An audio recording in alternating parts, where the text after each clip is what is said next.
شما درباره همین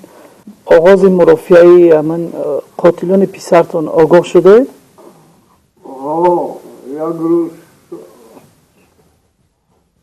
یک روز بودن حبس کردن باز یک روز باز رفته از مرافعه شده شد.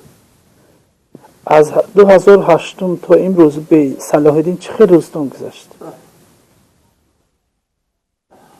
خیلی چخل میشه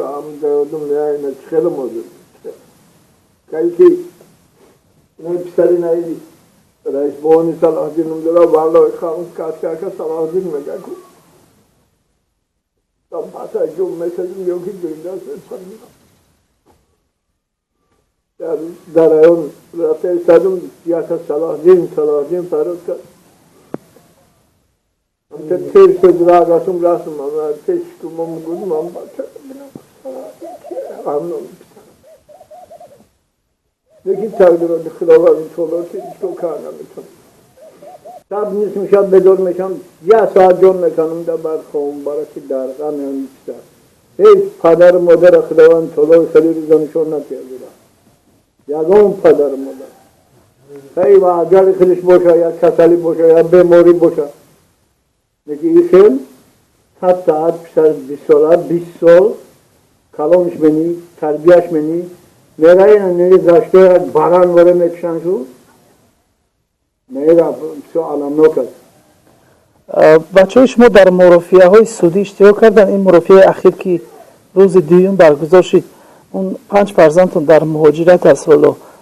اشتراک کردن؟ این دیوم سیم این اولیم رفته ایزد هم مرافعه سعودیش ما مقصد آن خیلی خبر مکردن خبر دور هستیم چون چند نامه آمده گیم جای برگم تلفنی وقت دوست دادم یا پسرم با من چی کرد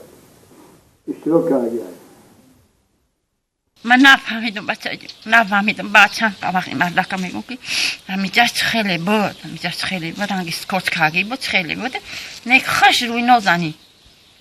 موی سر یک تصمیمه ده خوش نمی سبزی و لقچه رو سفید میگوی می خوش بود است بعد میگه که بچه تا کلش گرفته بودن تا آن قبل نفهمیدم نگفتن خداوندی کاری کلاگیری بچه من خداوند خودش جزا شبتیه پروردی دیگه یکم گناه نداشتی چی درش کار میره و کارگاش حادثه دور خورد روز قیامت دیدار میبینیم